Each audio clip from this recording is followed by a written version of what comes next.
What is up? What is up? What is up? I hope this thing is all right. I don't know with StreamYard. So I got to piece this thing together every time I schedule the stream now. Waiting to see if I can get rid of this computer and get another one. Having some issues with that. So hopefully it is sounding all right and looking all right. I can check it out real quick though. I should have had my glasses. I can actually operate both computers from the same mouse. Operate both computers from the same mouse. All right, sounds all right, I guess.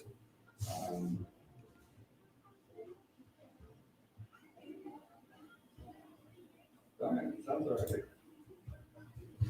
right. I see chat over here, but don't see it here. I don't know what's up with that. Is chat delayed? I guess it's delayed.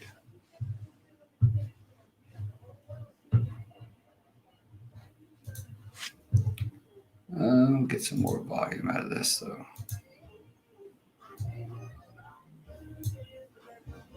Dr. Jamie May.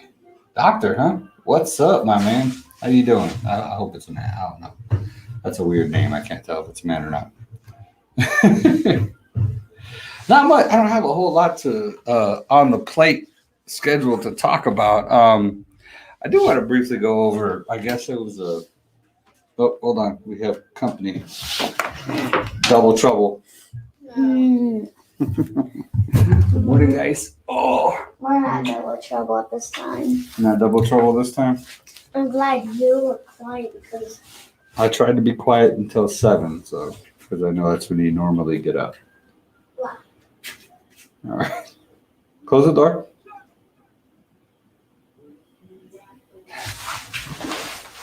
Close the door. Okay. Don't wake your mom up either. Mom's been working nights, so. So I guess there was another police shooting on Tuesday. I don't know the details. Just my wife briefly told me she saw the video or whatever, and we do a meeting with my church every morning at 6 a.m. and they were talking about it and stuff, and then now I guess the protests have fired back up again, and yeah, it's I didn't talk. Because my pastor kind of said, let's not make this thing political or anything, and it's not really possible for me not to make it political. So I really want to share about this is the root cause of what's going on with these police shootings. That really digging into the weeds and getting deep into it. The core of the problem is the war on drugs. The reason I say that, and I know people, you're automatically going to look at the surface and be like, oh, well, this was a domestic violence call. It wasn't about drugs. But what's happening is that the war on drugs is causing too many police interactions with Black people. Plain and simple. And the reason being, and I'm not saying that Black people disproportionately use drugs or sell drugs than white people. As a matter of fact, I believe it's the exact opposite. I believe that there's probably way more white people that use drugs because there's just way more white people. So, and they can afford it. The reason I say that is because, and I've talked about this on the stream before, that when we look at low-income neighborhoods or poverty line and people living in poverty, we can associate that those neighborhoods would be more African American than a suburban or rich neighborhood. And the reason for that is that most white people in the country have had 6, 7, 8, 9 generations to generate wealth. each generation generally will try to be better off than the previous one. Like I want to leave my kids better off than I am. My dad left me better off than he was. So as each generation, you're able to build wealth. Well, African Americans, they had 400 years of slavery where they couldn't generate wealth at all. So then in the 1800s, which is really maybe 4 generations? How do you even figure that? I'm gonna look that up real quick. So they've only had maybe half the generations.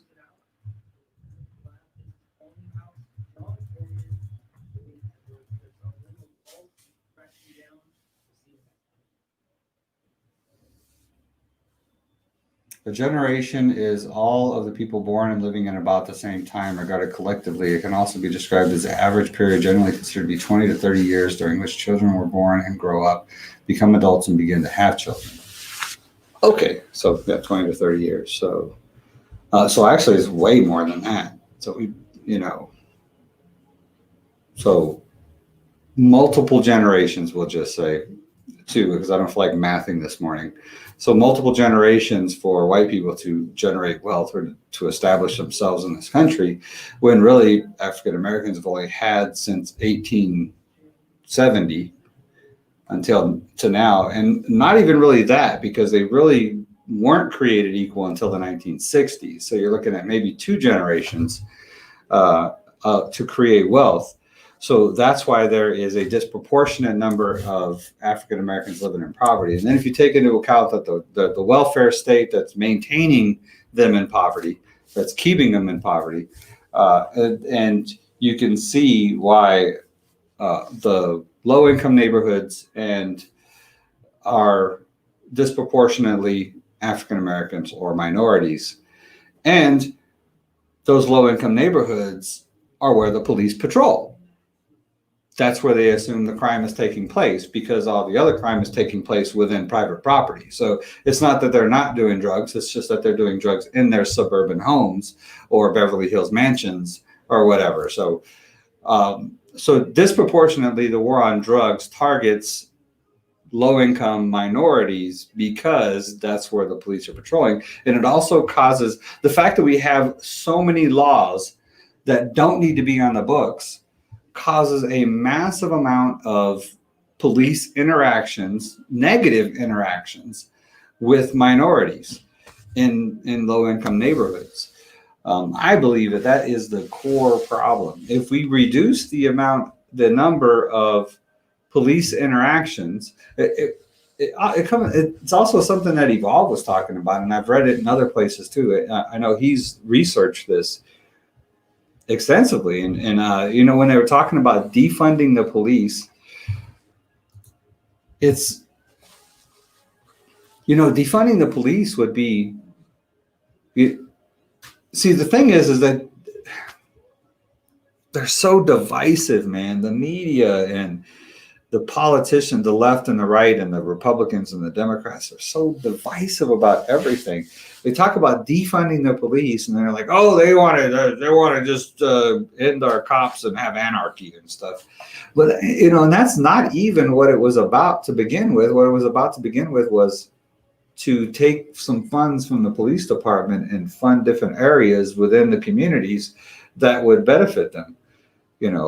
So you could take funds and create a mental health task force to deal with domestic violence. So the cop could go, but they wouldn't be the one interacting. The cop can sit his butt in the car and see if things get violent. You should only be sending police, should only go where a gun is necessary. I mean, if that's how you're training them, because that's how they're being trained. They're not being trained to de-escalate situations. They're being militarily trained in order to take control of a situation, to establish themselves as the power in the situation instead of de-escalation tactics. We in the military actually get trained more in de-escalation than they do, than the police do. And it's ridiculous. So you send a counselor to a domestic violence thing to de-escalate And if it gets violent, you have the police backup. A homeless situation, you could send a counselor or something like that. Send a caseworker from a local homeless shelter to go pick the guy up and just take him to the shelter or whatever, And you could have a police backup. The police should never even get out of the car. If there's not a gun necessary, don't send them. If that's how you're training them. I'm even thinking like speeding tickets and stuff like that. You get pulled over for speeding. I mean, and everybody knows that's just a way for the police departments to pad their books, to make money. That is not what laws are supposed to be about. Laws are supposed to be to keep us safe, not to make money for the police department. It's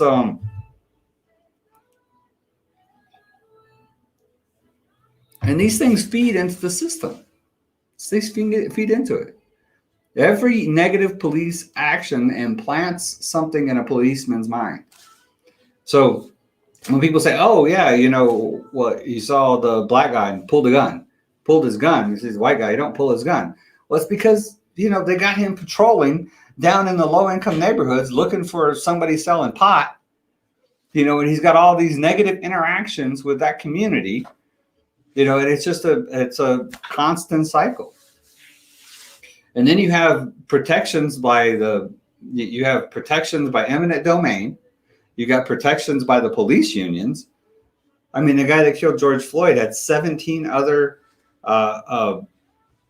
had been charged for aggressive behavior 17 times before, or been accused or whatever, and the police unions get them off. If there's no other reason to end the use of unions in the public sphere, that's it. If it's taxpayer funded, it should be taxpayer controlled, not union controlled, period.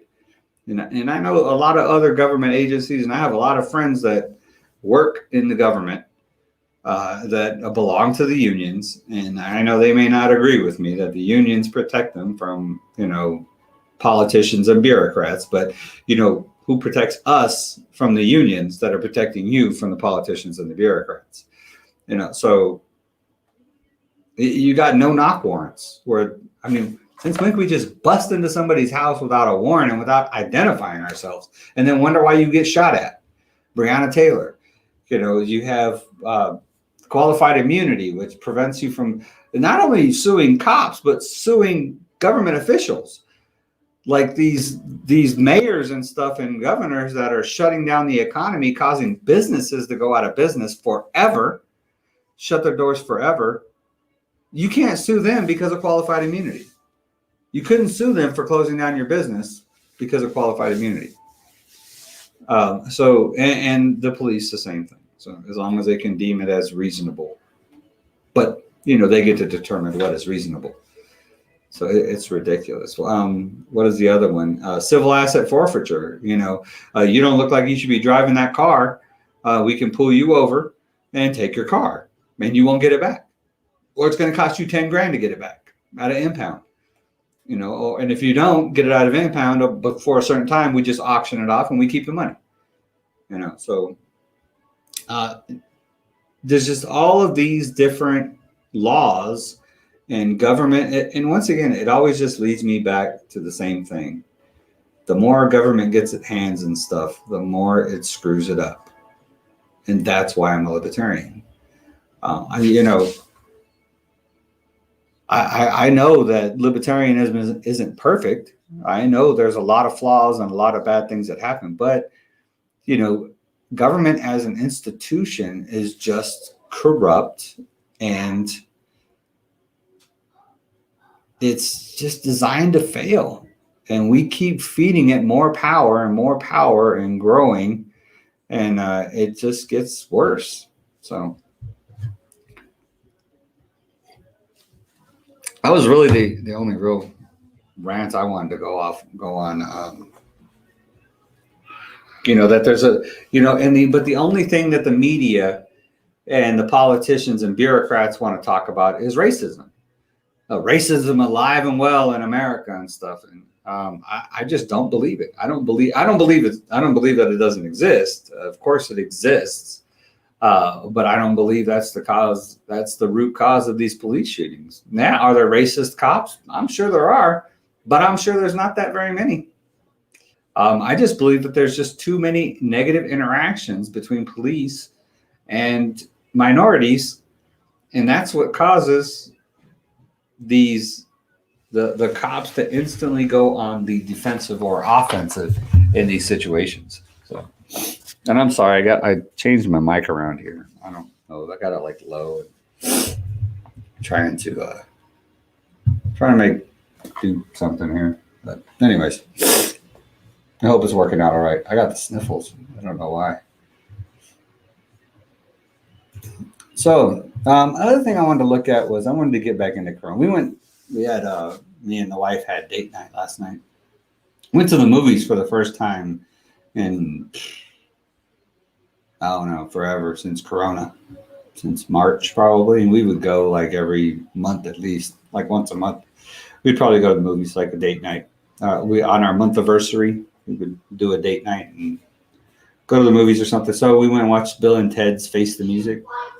I like Bill and Ted. It's funny. It was good too. They did it good. But yeah, they look way older. 25 years is a long time, Keanu. But it was interesting because they have they automatically space you out in the theater, and you're supposed to leave by row. We didn't do that, and they had a limited menu and stuff. And this place, the place we would go, had it was like a gourmet restaurant at the movies. I mean, they had really good food. The food's still good, but they're like pizza and burgers is all they have now. And I mean, they used to have this tacos and all kinds of stuff on the menu, and really good. But so I just brought Corona back, I guess. You know, and then I just for some I don't know if it's a mental thing or what, but I just keep forgetting my mask sometimes, and I'm like, so I wanted to take a look at the death counts and see how bad it is. Again, I haven't looked at it in a while, so holy macaroni. Yeah. Looks like it went back up for some reason in July 25th. Now it's going back down again.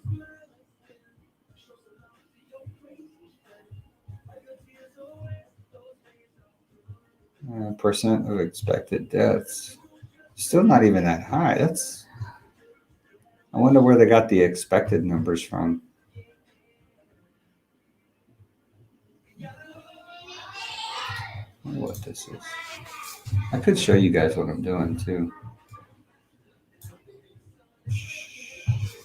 There's anybody watching? Says we got one watching, but that's probably me. Let me see. Breaking through. Breaking through. What in the world? Where's my mouse? Oh, there it is.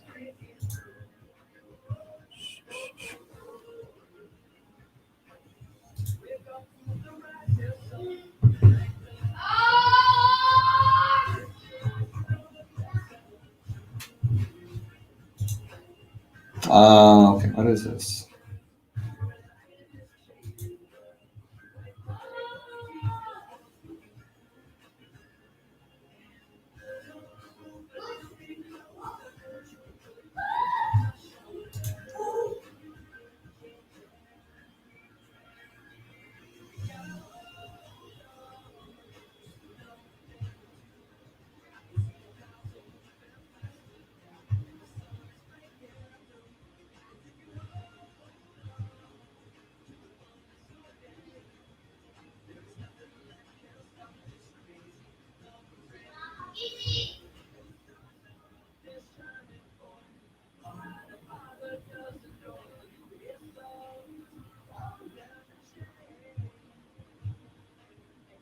Hmm.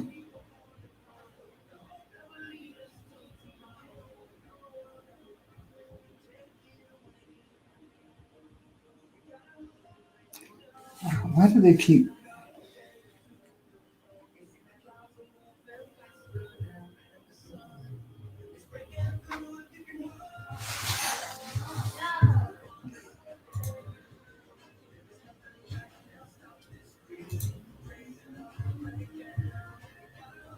Wow, you can really get into the CDC data, get sucked into it. So this is what I wanted to look at. Go full screen. Can show it.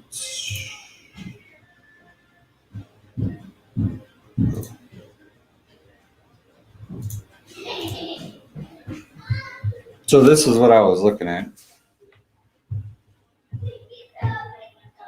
Provisional death counts again. So I was looking here, dropped down, and I guess people started saying, "Hey, you ain't got enough deaths," and it started going back up again. So now we're going back down again. So I guess it's just atypical. I don't think it's all that big of a surprise. I'm still don't really see what the big deal is with Corona. Why am I so blurry? It's the camera. The camera has gotten an issue internally. I don't know. Can't get rid of the camera. Can't afford to get another one quite yet. So,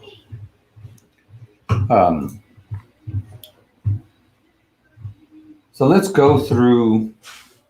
I'm gonna try to push this out for an hour, even though nobody's watching, but just to give you all something to watch later, I guess. How do I exit? There it is.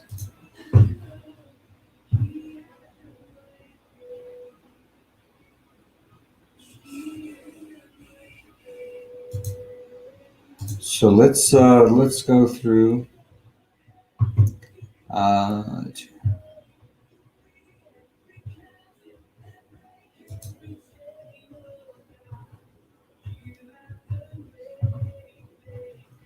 No, man, he just.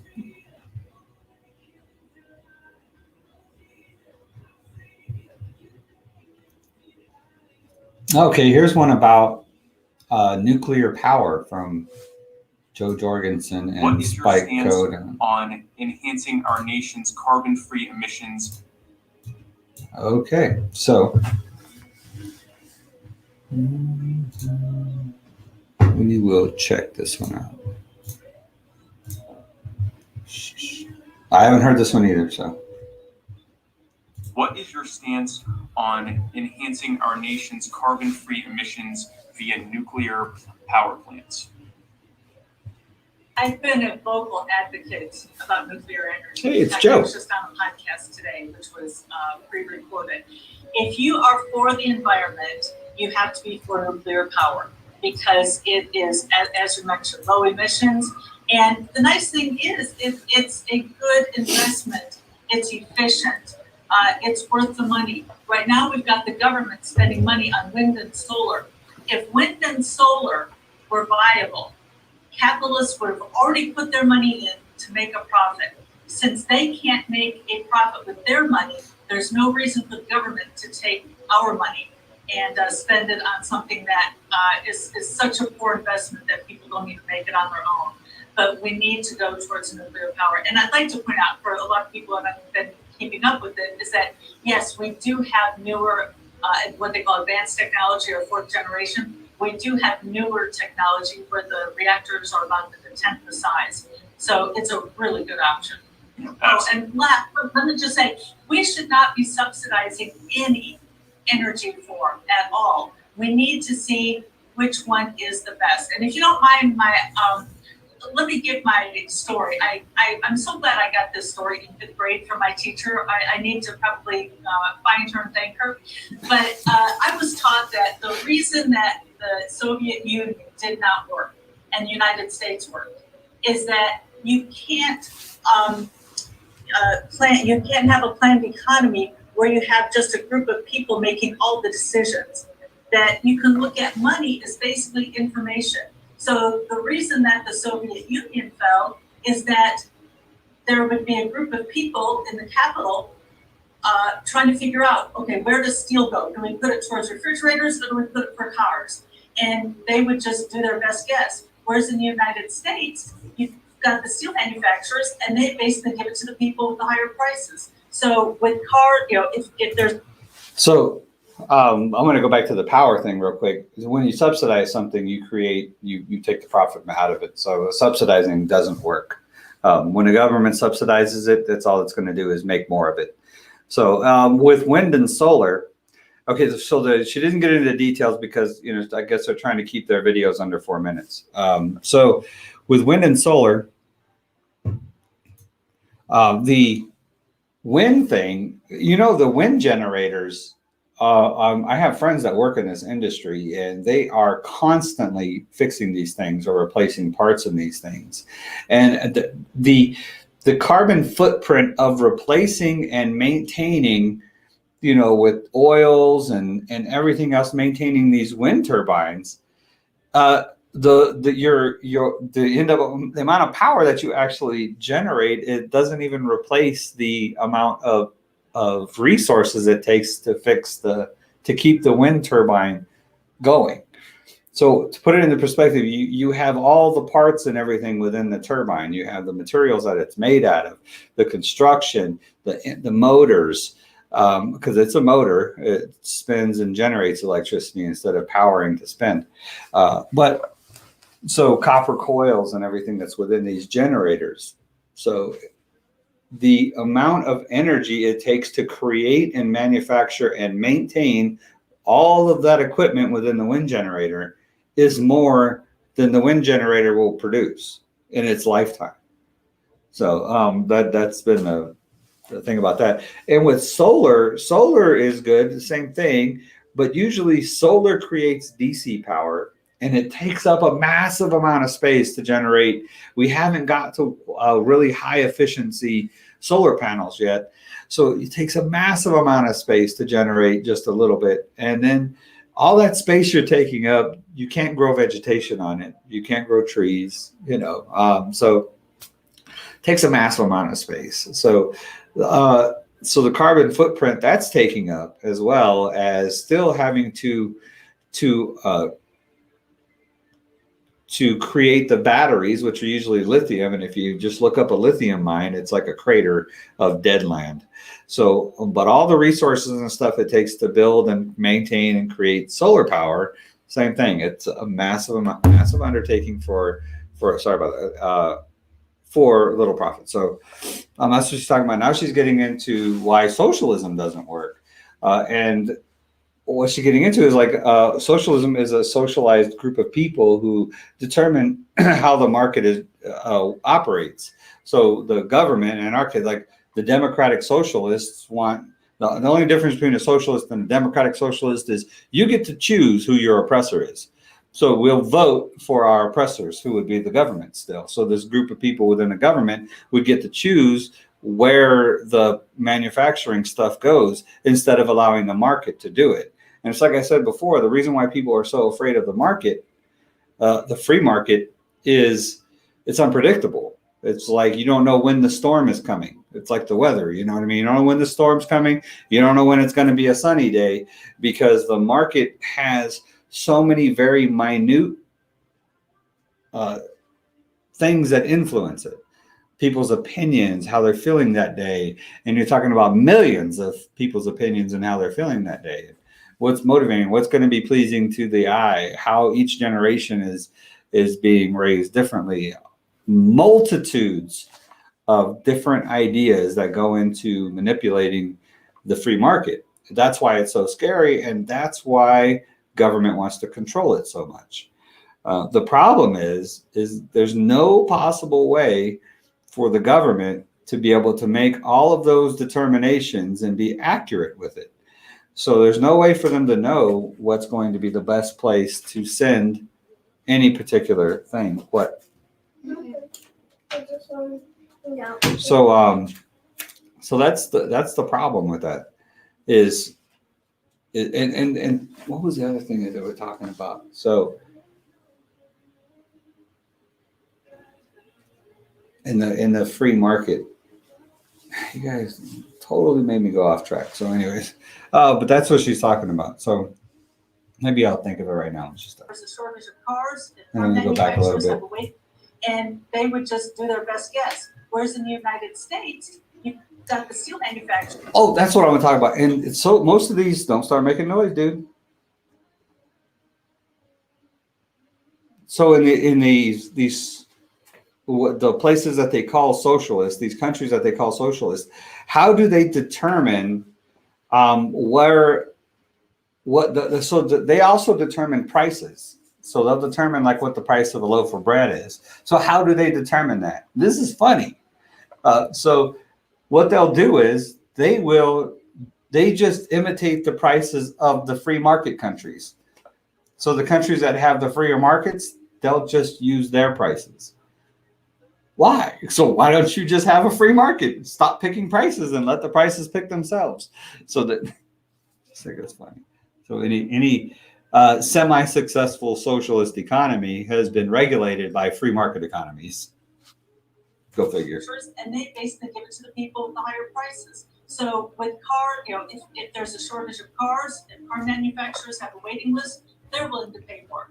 If there's a shortage of refrigerators, if people need more refrigerators, then the refrigerator makers will pay more. So we let the money tell us where it's the most important, where the resources should go. We need to do the same thing with energy. We need to let the money tell us the best way to do it, as opposed to bureaucrats in Washington who are just going to basically give the money to their friends and special interests and lobbyists. Yep, the market allowing price signaling to determine what are the best and most viable options. For those who are interested in what Joe was just talking about, that's actually called the economic calculation problem, which is the theory, which has, at least with the case of the Soviet Union and all of the other major state centrally planned economies, that allowing a group of bureaucrats to decide where things are needed is never going to work as well, because as Joe was just saying, they aren't allowing price signals to determine the actual supply and demand. They're just kind of guesstimating based on what they personally think might work best, and it doesn't work as well. So that's actually a whole theory there called economic calculation problem. What are examples of victimless crimes, and how do you address the moral concerns of those who So this is going right into what we talked about earlier.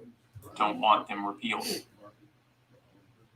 Well, let me answer the second question again first. If you're having a problem with the morality of it, then don't do it. Just don't get involved. As far as what are the crimes, drugs are probably the number one thing, because that's something, there are many, many peaceful drug users who technically would be considered criminals under our current system. It also includes sex work, gambling, simple ownership of guns, because some guns are outlawed and others aren't. So basically, it's any law in which there is no victim, in which it's the mere possession of something, or it's something consensual between two people. Very good, and that was a perfect way of explaining that. If you have a moral issue with someone doing something, then you should not do it yourself. Exactly. So yeah, that was pretty good. I like the way that was explained exactly. Victimless crimes.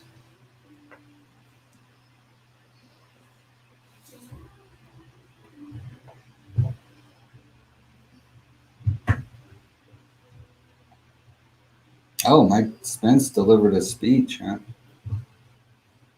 So has anybody been watching the Republican National Convention? Me and Evolve said that we kind of cheated the RNC because we didn't do a play-by-play like we did with the DNC. I just happened to catch it that day on Tuesday, and so we watched it, and that was that. So. But hey, I'm going to go ahead and wrap this up.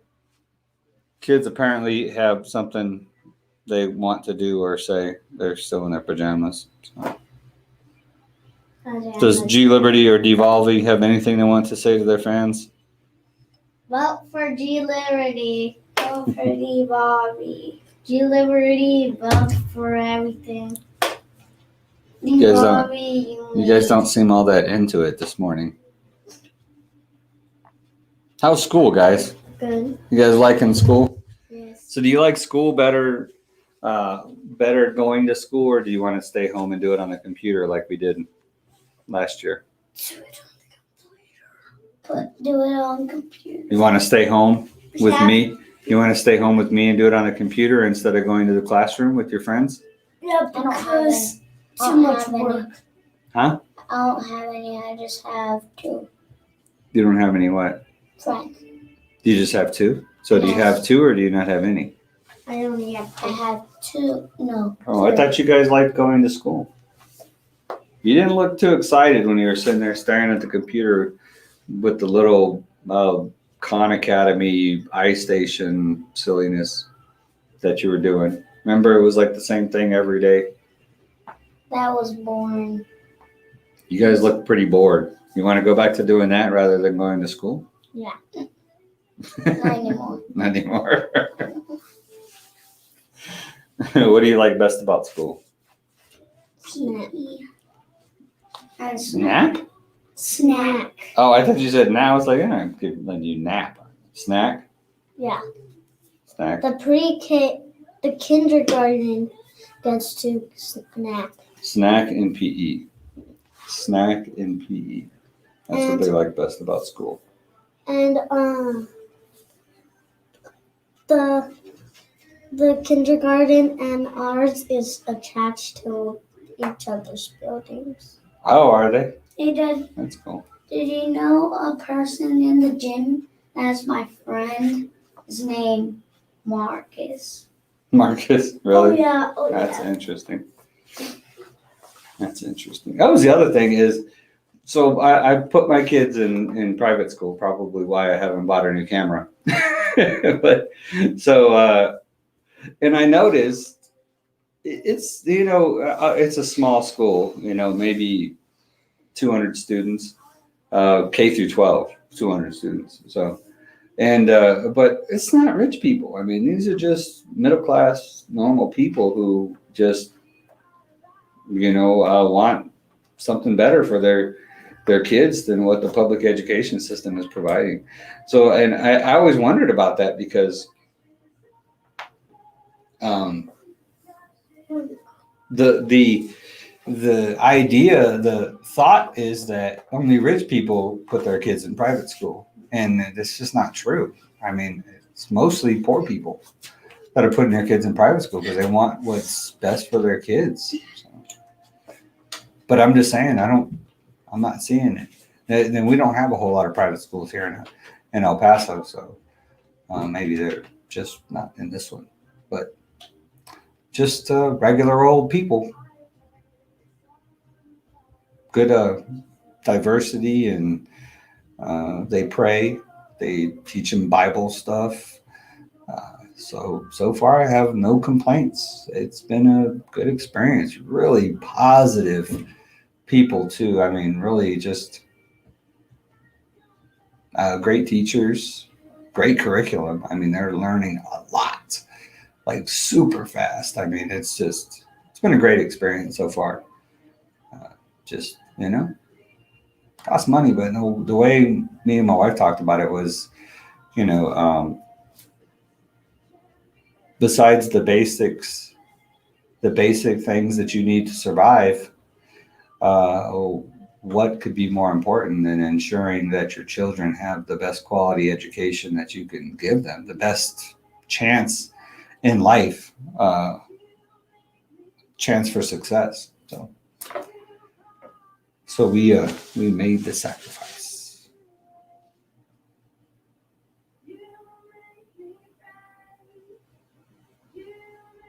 So the victimless crime thing here that they were talking about. Sorry to go back and forth, but somebody commented on that video, said, for the folks who would argue that this goes against their beliefs, God gave us all free will, the freedom to choose our own actions and our own fates, and only He can judge us as individuals.